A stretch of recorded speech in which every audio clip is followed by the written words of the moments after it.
मैं नदीम लारी और आप देख रहे हैं ब्लैक बाम्बू। आज 17 अगस्त 2024 को राष्ट्रवादी कांग्रेस पार्टी शरद पवार गुट के सीनियर नेता कलवा उमरा विधानसभा के एमएलए डॉक्टर जितेंद्र आव्हाड ने तनवर नगर पे पार्टी ऑफिस में एक प्रेस कॉन्फ्रेंस की। इस प्रेस कॉन्फ्रेंस को करने का मकसद ये था कि उन्होंने एक इन्फॉर्मेशन दी है मुमरा की जनता के लिए कि उनको बहुत जल्द मुमरा की ट्रैफिक से निजात मिलेगी। और वो ट्रैफिक निजात मिलने का तरीका है जो रास्ता है वो ये है कि मुमरा स्टेशन से लेकर के बाईपास तक के फ्लाईओवर ब्रिज का बनाया जाएगा और उसके बाद जाकर के मुमरा के पब्लिक को मुमरा की ट्रैफिक से निजात मिलेगी। इस सिलसिले में पत्रकारों से ट्रैफिक को लेकर के काफ़ी सारी बातें हुई। साथ में ही बता दें कि कल 16 अगस्त को जो मुमरा पुलिस स्टेशन में नबी करीम सल्लल्लाहु अलैहि वसल्लम शान में गुस्ताखी करने वाले के खिलाफ एफआईआर दर्ज नहीं हो रही थी, उसके बाद जो हंगामा हुआ उसके मुताबिक भी उनसे बात किया तो उस वक्त उन्होंने क्या जवाब दिया। जितेंद्र आव्हाड ने राष्ट्रवादी कांग्रेस पार्टी शरद पवार गुट के सीनियर नेता सैयद अली अशरफ भाई साहब ने और शानो पठान ने इस प्रेस कॉन्फ्रेंस के मौके पर जितेंद्र आव्हाड के साथ में कलवा विधानसभा अध्यक्ष शमीम खान, सैयद अशरफ अली भाई साहब, माझी नगर सेवक, माझी विरोधी पक्ष नेता शानू पठान, ब्लॉक अध्यक्ष जावेद सिद्दीकी के साथ में मुमरा के राष्ट्रवादी कांग्रेस पार्टी शरद पवार के कई सारे पदाधिकारी मौजूद थे।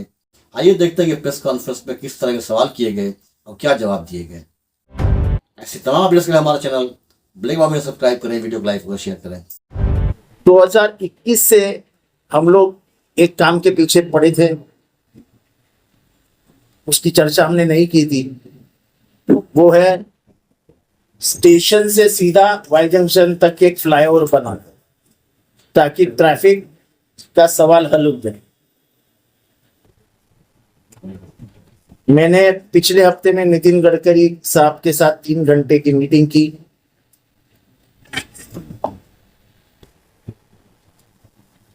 सवाल इतना ही है, ये जो रास्ता था ये पहले का बॉम्बे पुणे हाईवे था। ये आपको पीछे जो रास्ता है वो पहले बॉम्बे पुणे हाईवे था। तब हमने लड़के झगड़ के मनमोहन सिंह, टीआर बालू और शरद पवार साहब ने मिलके इसको हमें हमारे हैंडओवर किया और उसके बाद उसका डेवलपमेंट और कॉन्क्रीटाइजेशन शुरू हो गया। अब रही बात, इसके ऊपर अगर हम ब्रिज बनाते हैं तो उसको आने वाला खर्चा कम से कम कुछ नहीं तो कुछ 800 करोड़ रुपया है। इतना खर्चा ना तो म्युनिसिपल कॉर्पोरेशन कर पाएगी, स्टेट गवर्नमेंट का मुझे पता नहीं। नितिन गडकरी बहुत एग्रेसिव मिनिस्टर होने के कारण मैंने उनसे मुलाकात की, मेरे बहुत अच्छे संबंध है उनसे। तो उन्होंने ये मांग की कि मुझे सिर्फ एक प्रूफ ला के दो कि ये आज भी नेशनल हाईवे है, इसको चेंज नहीं किया गया है।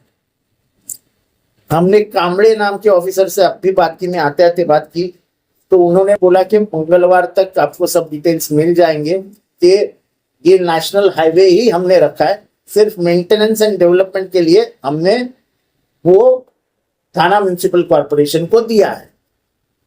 अगर ये सर्टिफिकेट मिलता है और हम ये प्रूव कर देते हैं कि नेशनल हाईवे, तो हमें 700-800 करोड़ रुपए मिलके ये पूरा ये नेशनल हाईवे डिवीजन हमारा फ्लाईओवर बनाएगा, ऐसे को मंत्री साहब ने कहा है।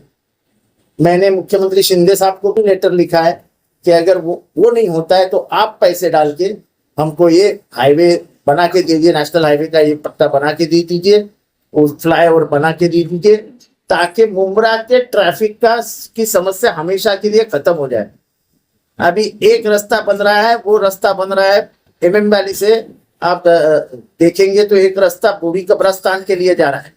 वो बूढ़ी कब्रस्तान का सीधा रास्ता हमारी चाहत है कि वो स्टेशन के नजदीक किधर निकल जाए, तो ताकि आने वाले लोग उधर से आए और नादुल फला से वाई जंक्शन की तरफ चले जाए। तो फिर हमारा शिमला पार्क का जो कॉर्नर है जहां पे ट्रैफिक हमेशा होता है वो कम हो जाए। विधानसभा के बाद ये जो अलमास कॉलोनी का ये कॉर्नर है और शिमला पार्क का एक कॉर्नर है, वहां पे अंडरपास बनाने की योजना हमने रखी है, बनाई है, हमारा ड्राइंग कंप्लीट है। अगर हम सत्ता में आएंगे हम आने वाले ही है। तो ये दोनों अंडरपास तुरंत उसका काम शुरू है। ये टेंडर विंडर निकलेगा, वो प्रोसेस रहेगी, लेकिन ये दोनों अंडरपास जाएंगे तो हमारा ट्रैफिक का समस्या और कम हो जाएगा, और उधर जगह है अंडरपास की। तो ये मुझे बताना था आपको। ये ऐसा नहीं है, ये लेटर 2023 का है, पहली फाइल है मेरे पास। ये सब लेटर सब हमने तभी दिल्ली में पहुंचाए थे। ये 2021 से कहानी शुरू है। फिर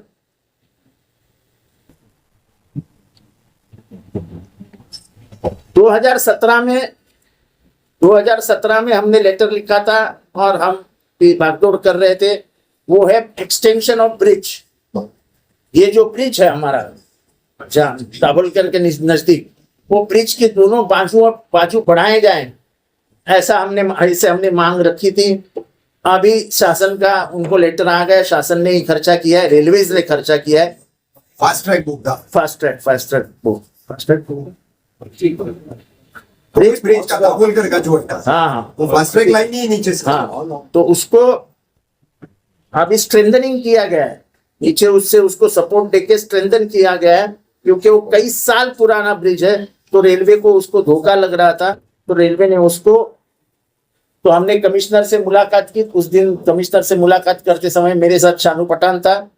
तो हम लोग ने कमिश्नर से मांग की कि होना चाहिए। तो कमिश्नर बोले पहले अगर ये हाईवे है तो हाईवे है तो आप नितिन गडकरी से बात कीजिए। नितिन गडकरी अगर चाहेंगे तो हमको ये 60 करोड़ का ब्रिज, जो भी है कीमत 60 करोड़ है ऐसा लगता है, तो ये दोनों हम उसको एक्सटेंड करके फिर उसको बड़ा कर सकेंगे।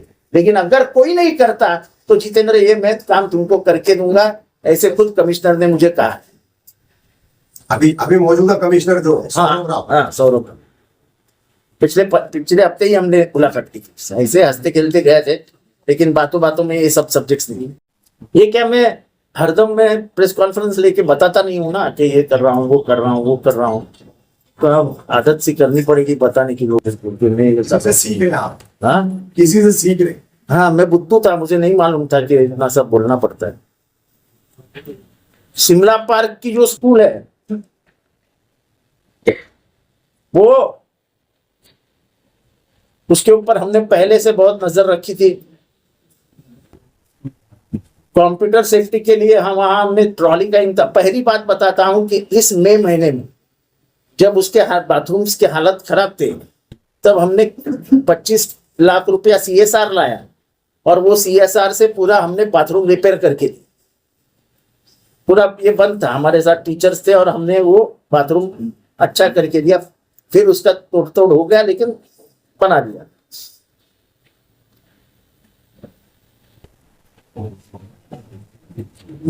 कंप्यूटर सेफ्टी के लिए उनको जो ट्रॉलीज रहती है वो दी गई थी, ताकि वो जितने भी कंप्यूटर से वो सेफ रहे, उसके पैड्स जो होते हैं वो सेफ रहे।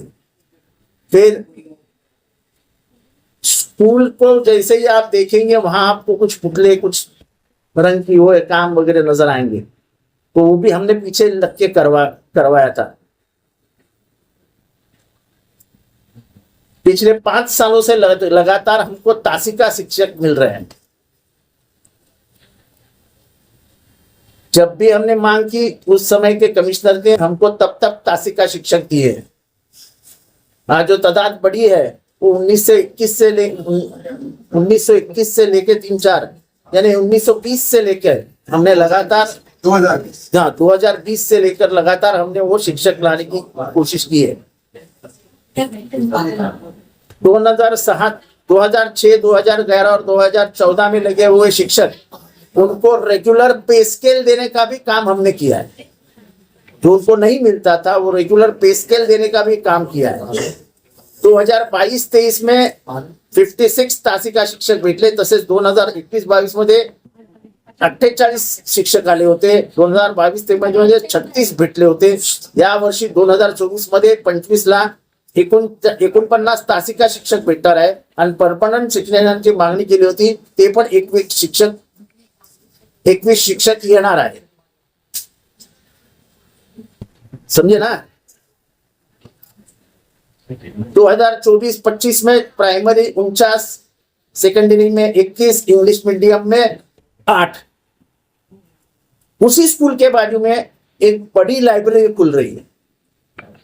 जो लोग खोज रहे हैं लाइब्रेरी किधर है, लाइब्रेरी किधर है, लाइब्रेरी किधर है, तो उनके खोज को आज मैं विराम देता हूं।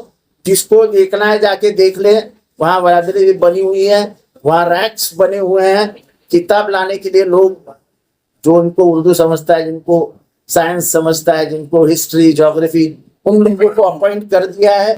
वो मार्केट से जाके जो एग्जामिनेशंस के लिए किताबें लगेंगी, और खास करके ऐसे ही पढ़ने के लिए भी लोग जाते हैं लाइब्रेरी में, तो वैसी भी किताबें वहां पे रखी जाएंगी।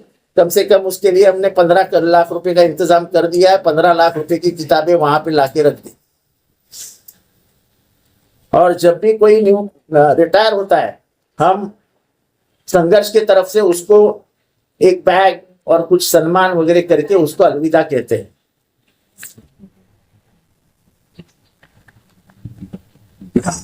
अभी ये साल में कम से कम 27 और 128 155 शिक्षक या टीचर्स इस साल में आने वाले। फिर ये हॉस्पिटल जो पीछे का है वो जल्दी शुरू हो जाएगा। उसका जवाहरलाल महात्मा ज्योतिबा फुले की जो योजना उनको मिल नहीं रही थी, वो योजना के लिए मैंने डॉक्टर चौहान जो उसके हेड है उससे बात की। उसने सिग्नेचर करके वो क्लियर किया है, उनके पास आ जाएगा। जैसा ही वो आएगा, मुख्यमंत्री को जब भी टाइम मिलेगा उद्घाटन हो जाएगा। आपके मालूमात के लिए बताता हूँ, वहां की जितनी भी मशीन्स है, MRI हो, जो भी जो मशीन्स है, सब चालू कर दी गई है। अभी सिर्फ वो रुके थे कि हमको एक बार महात्मा फुले का जो योजना मिल जाए, तो फिर कैश फ्री हम जो सोच रहे हैं कि बिना पैसे का आदमी उधर जाए, खाली खींचा जाए और ऑपरेशन करके बाहर आ जाए, वो काम शुरू हो जाएगा। और मुझे लगता है जल्दी मैं मुख्यमंत्री को भी बोलने वाला हूँ, जल्द आके रिबन काट दे तो मुमरा के लिए अच्छा हो जाएगा। एक अच्छी सुविधा मुमरा को मिल जाएगी। और सब आपने स्कूलों का मुद्दा बोला है, उर्दू मीडियम में वहां पर आपको पता होगा 2018-19 तक 55 टीचरों की कमी थी, लेकिन वो आज तक पूरी नहीं हुई। टेम्पररी बेसिस पे शिमला पार्क का सर्विस रोड क्यों नहीं शुरू किया जा रहा है? इसके ऊपर काम जरूर होगा, लेकिन आप कामदार भाई जानते हो कि यहाँ पे पार्किंग की बड़ी बड़ी समस्या है। लोग मानते नहीं है, लोग 4-4 लाइन की पार्किंग करते हैं। पुलिस भी उनके ऊपर कुछ कार्रवाई करती है तो पुलिस से भी लड़ जाते हैं। आखिर में हमको ही जाना पड़ता है, भाई पुलिस को शांत रहो, उनको शांत रहो, ये इनका ही काम है। और फिर ऐसा है कि हमारे रास्ते इतने चौड़े हैं, हमारे रास्ते इतने चौड़े हैं कि हमारे रास्ते का अगर हम सोच ले खड़े आंख बंद करके, तो हमारा रास्ता दहीमंड का जो रास्ता है ना, वैसा रास्ता है।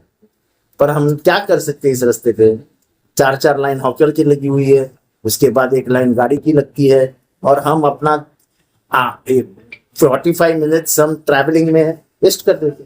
कामदार साहब, इसको लेकर के डीसीपी विजय राठौर साहब को मुमरा रेलवे स्टेशन से लेकर के और वाई जंक्शन तक पूरा विजिट कराया था हम लोगों ने। आप वहां मौजूद थे। और जो आप बात कर रहे हैं शिमला पार्क के नाके की, तो वहां को लेकर के हमारे एएमसी ने, बालू टीचर साहब ने, उन लोगों को जो टेम्पो यूनियन वाले होते हैं, अरे एएमसी आता है, यूनियन को, दुकान वालों को नोटिस देता है, वार्निंग देता है, जाके फिर अपनी एसी वाली केबिन में बैठ जाता है। वहां पे माफ कीजिएगा समीम भाई, किसी एएमसी ने कोई उसके इम्प्लीमेंटेशन के लिए कोई काम नहीं, वही कंप्लीट करता था मैं। उन्होंने नोटिस दिया, उसके बाद जाके हम लोगों ने खुद विनती किया, लेकिन वो लोग नहीं समझने को तैयार हैं। उसको लेकर के फिर एक बार हमारा मिशन जो ट्रैफिक फ्री मुमरा को लेकर के है, उसे हमें करना। सर, अभी आप बात कर रहे थे ये रोड और सड़क की, तो मुमरा की सबसे बड़ी समस्या इस वक्त है पार्किंग की, जो अभी अलॉट नहीं की गई है। उसके अलावा जो 4 व्हीलर्स हैं वो जगह पे ही जाम कर देते हैं, उनको उठाकर लेने जाया जाता है। जब कहा जाता है तो वो कहते हैं हमारे पास डंप की जगह नहीं है। ये सारी समस्याओं से मुमरा को कब आप मिलेंगी? ऐसा ये बात कह रहे हैं आप, सच है कि मुमरा का पिछले 15 सालों में स्टैंडर्ड ऑफ लिविंग बढ़ गया है। मुमरा में अब बैंकों का लोन मिलता है, लोन पे गाड़ियां मिलती है, तो लोग गाड़ियां ले लेते हैं। लेकिन हमारे लीडर जो दोस्त है उन्होंने कभी भी पार्किंग की समस्याओं को दिल में नहीं रखा था। अब लेकिन पार्किंग के लिए कुछ ना कुछ इंतजाम करना पड़ेगा। हम सोच रहे हैं कि एक जगह हमने देखी है, वहां पे पार्किंग प्लाजा बड़े पैमाने पे करना पड़ेगा और लोगों को पे एंड पार्क सिस्टम में डालना पड़ेगा। सर आपने एक सॉल्यूशन बताया था सालों पहले, हैंगिंग मार्केट, क्या वजह रही कि उसका इम्प्लीमेंट नहीं हो पाया सर? ये ट्रैफिक की वजह से उसका इम्प्लीमेंटेशन नहीं, क्योंकि नीचे का ट्रैफिक इतना ज्यादा है कि लोग चढ़ ही नहीं पाएंगे। और लोगों का दूसरा ये है कि लोगों को लिफ्ट चाहिए चढ़ने के लिए, वो लिफ्ट दे नहीं सकते क्योंकि उस लिफ्ट में जरा भी सुपारी भी आ गई तो लिफ्ट बंद हो जाती। अवार्ड साहब, आपने लाइब्रेरी की बात की। कुछ दिन पूर्व हमने मुमरा में बहुत सारे कटआउट्स भी देखे थे लगे हुए, और उसमें एक हज हाउस का भी कटआउट हमने देखा था। हज हाउस आने वाला, जरा रुको ना। सब काम आज बता दूंगा तो अगले महीने में, आप अगले हफ्ते में कैसे मिलेगा? आहिस्ता आहिस्ता धीरे धीरे आप भी हजम करना सीखो ना। मतलब सर आप अब हर हफ्ते प्रेस कॉन्फ्रेंस करेंगे? नहीं, मैं हर हफ्ते नहीं करूंगा, इतना टाइम नहीं मेरे पास। अरे हम लोग कर लेंगे। सर एक मुद्दे पे सिर्फ आपका ध्यान देना चाहता हूँ कि जो नया ब्रिज बना है, जो हिमालय जंक्शन पे जो डाइवर्जन है, वो ब्रिज पे सर अभी 4-4 इंच के बहुत बड़े बड़े खड्डे हो गए। इस्लामुद्दीन भाई ने भी न्यूज बनाया और भी कई सारे पत्रकारों ने वहां जाकर न्यूज बनाया। एकदम नया ब्रिज है सर, अभी बनाया और 4-4 इंच के खड्डे हो गए। वो 500, वो क्या, वो 354। Yes sir. उसके जितने भी हालात है, वो जितनी भी चीजें बनी है, अटल सेतु से लेके, है ना, ये जितना भी बना है, इसमें हर जगह यही है। तो इसके लिए सवालात जो है उनसे होना चाहिए। नहीं सवाल नहीं, मैं तो बोल रहा हूँ कि आपका ध्यान चाहते हैं। ध्यान है ना, हमारी गाड़ी उस खड्डे से ही जाती है ना भाई। Yes sir. तो हमारा ध्यान है। जावेद भाई, इब्राहिम भाई के साथ वहां पे पूरा मेरा विजिट हुआ था एक दिन, अगर आपने देखा होगा लाइव के माध्यम से। और उसके बाद हमने पत्र भी किया है MMRDA को। उन्होंने कहा है कि इसका तरीका SMC कंपनी ने दिया है, और SMC कंपनी ने मुझे कहा है कि मैं 2 से 4 दिन के अंदर वो काम चालू कर दूंगा। जिस तरीके से बाईपास का बैरिकेडिंग वाल बनाया उन लोगों ने, उस तरीके से उस काम को करने का भी हमने आश्वासन दिया है। और अगर 2 से 4 दिन के अंदर वो नहीं होगा तो हम लोग वहीं बैठ करके आंदोलन करेंगे। आप मेरे साथ चलेंगे? 100% चलेंगे। सर कल जो मुमरा में हुआ उसको लेके जो है शहर में चर्चा है कि आप जो है फिर राजनीति कर रहे हैं, क्या कहना चाहिए सर? वो कुछ नहीं बात करते देखा गया है सर, देखा है देखिए मेरी बात सुनिए, मेरी आपने सवाल किया, उसका जवाब। सवाल जो मैं कंटिन्यू करूंगी। मुमरा में कई सारे लोगों को जो है FIR दर्ज हुई है, नहीं बात है, लेकिन आज तक एक भी गिरफ्तारी मुमरा स्टेशन पे हुई नहीं है। ऐसी क्या वजह है कि FIR होती है लेकिन उसका फॉलोअप नहीं होता है और उस चीज पे अरेस्ट नहीं होते? आपको एक कानूनी चीज बताता हूँ। जब महाराष्ट्र में 20-25 FIR होंगे तो सब FIR हाईकोर्ट बोल देती कि सर FIR एक पुलिस स्टेशन पे रजिस्टर करो। तो जिस पुलिस स्टेशन पे वो जाते हैं जिधर गुनाह हुआ है, ये सब FIR उधर जाएगी, उसको अरेस्ट किया है। आज तक एक भी अरेस्ट नहीं हुआ। ऐसा लगता है। तो कालीचरण को किसने अरेस्ट किया था? अरेस्ट करके थाना लाएगा। मैं ही था ना कालीचरण को अरेस्ट करने वाला। लेकिन सर रामगिरी महाराज को लेकर तो मुख्यमंत्री एकनाथ शिंदे ने भी कहा कि हमारा संरक्षण है आपको, तो ये सवाल आप उनसे पूछे ना, मुझे क्यों पूछ रहे हैं? और मैं तो सेक्युलर में लड़ने वाला आदमी हूँ। कल भी मैं आया, 6 घंटा वहां पे बैठा, और उसके मैं क्या बोल रहा हूँ, एक आपने वो सवाल किया कि अवार्ड साहब धर्म के ऊपर राजनीति करते हैं। कल के मामले वो नबी करीम सल्लल्लाहु अलैहि वसल्लम की मामला था, इसपे मुसलमान होने के नाते सभी पॉलिटिशियन, सभी सामाजिक, सभी आवाम और सभी उलमा वहां पहुंचे। और अवार्ड साहब तो कंटिन्यू, भाई साहब से लेकर शमीम भाई से लेकर मैंने बहुत सारे लोगों ने, मुफ्ती साहब ने फोन किया कि पुलिस स्टेशन FIR नहीं ले रही है। तो अवार्ड साहब ने ज्वाइंट CP से बात करके कहा और बोला मैं भी वहां पहुंच रहा हूँ। अवार्ड साहब पॉलिटिशियन होने के नाते नहीं गए। इस लोग जो ये कॉन्स्टिट्यूंसी है, यहाँ के स्थानिक MLA है, जैसे स्थानिक कॉर्पोरेटर, स्थानिक लीडर जाएंगे, तो ऐसे ही हमारे लोक प्रतिनिधि वहां रहना चाहिए दबाव के लिए प्रशासन को। वो गए, उनका उनसे कोई लेना है सर जो ऐसा बोले मेरी बात सुनो। हम अवार्ड साहब के यहाँ मीटिंग में बैठे थे, मैं वहीं से बंबई निकला हीरा पाटिल मेरे को छोड़ने के लिए गया। उसी गाड़ी में से मैंने डीसीपी को फोन किया। एक पत्रकार है हमारे यहाँ अलमास के पास आगे रहते हैं, उस पत्रकार ने मुझे फोन किया। उसने मुझसे जज्बाती बात किया। उसने कहा यहाँ फसाद हो जाएगा, भाई साहब आप कुछ करो। मैंने तुरंत डीसीपी साहब को फोन किया और उनको बोला साहब 3 घंटे से हमारे आलिम मौलाना वहां बैठे हुए हैं और चीख पुकार हो रही है और आपके पुलिस इंस्पेक्टर पे जो है एफआईआर नहीं ले रहा है। उन्होंने बोला भाई साहब आपके साथ कौन है? मैं बोला मेरे साथ परवेज है। बोले आप तुरंत परवेज को भेज दो और जिस इंस्पेक्टर ने इनकार किया उस वही एफआईआर लेगा।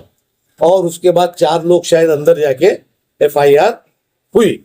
उसके बाद मेरी अवार्ड साहब की बात हुई, है ना। मैंने अवार्ड साहब को ये बताया कि ऐसा ऐसा है। मैंने ऐसा ऐसा उसको बहुत रैश बोला डीसीपी साहब को कि साहब कब जब कुछ मुमरा में हो जाएगा तब कुछ करोगे क्या?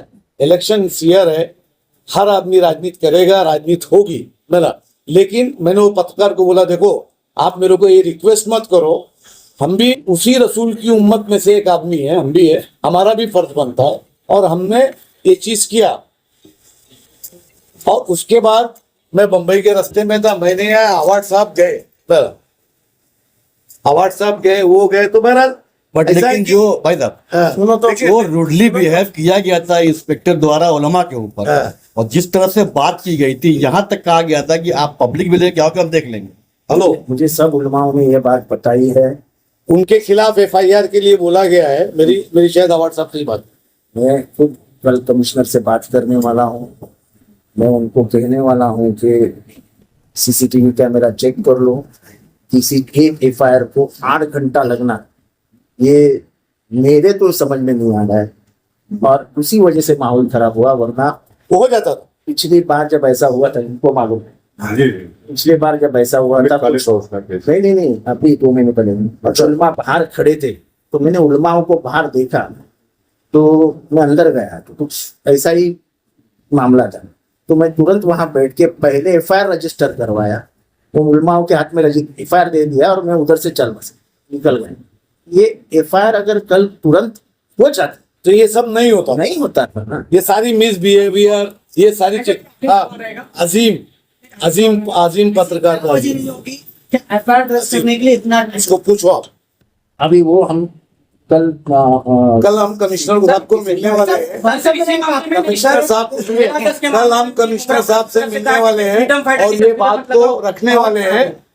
मेरी अवार्ड साहब की चर्चा हुई है कल रात में लगभग 1:30-2 बजे कि हम कल कमिश्नर साहब को जाके बोलेंगे सेंसिटिव इशू पे, हिंदू धर्म हो या मुस्लिम धर्म हो या बौद्ध धर्म हो या कोई भी धर्म हो, सिख धर्म हो, किसी भी धर्म, ईसाई धर्म हो, किसी भी धर्म के बड़े पंथ को अगर कोई किसी तरीके का कोई गाली देता है, कोई भी इन पंथों में से जितने पंथ मानते उसके ऊपर तत्काल कार्रवाई करो, उसको तुरंत जेल करो। अगर किसी की भी मिसबिहेव होता है तो उसके ऊपर तुरंत कार्रवाई। और देश में जब तक ये नहीं होगा, पॉसिबिलिटी होते रहेगी, जब तक ये सब होते रहेगा।